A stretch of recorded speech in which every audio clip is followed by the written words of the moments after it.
As the US waits for another potential round of stimulus checks, scammers are out there smishing. That is, using text messages to try to steal people's information and money. It says, Karen, you have been accepted for our COVID relief program. You are now eligible to earn $1,472 per day. It makes me mad to think about somebody using that to get money out of people. Look at the attackers as like very smart direct marketers. They go with the zeitgeist. They go with what's happening in the media, what consumers are hearing. They're throwing the numbers in these tech scams to be very similar to the numbers that the government is promising to get stimulus checks out on. So they are iterating their attacks and they are crafting their messaging to take advantage of the situation. According to the Federal Trade Commission, there's been more than $348 million in COVID-related fraud loss since the start of the pandemic, with roughly $30 million of that coming through text and phone call scams.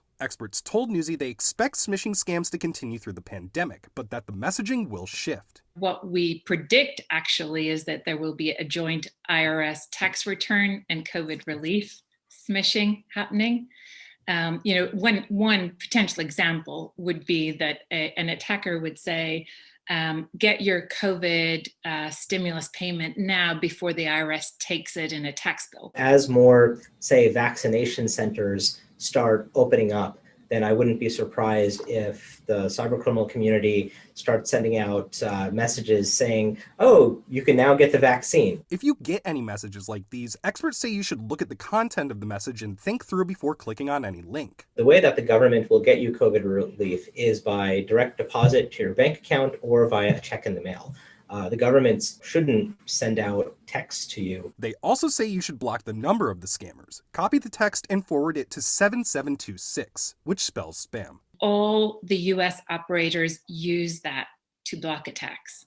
So they leverage that information to put in filters to block those attacks. If some of us just go ahead and block the contacts, then that gives the carriers enough information so that they can take steps to not only block that particular scam, but also analyze the forensics of it in detail and build more defense into the automated detection mechanisms as well. Tyler Adkisson, Newsy, Chicago.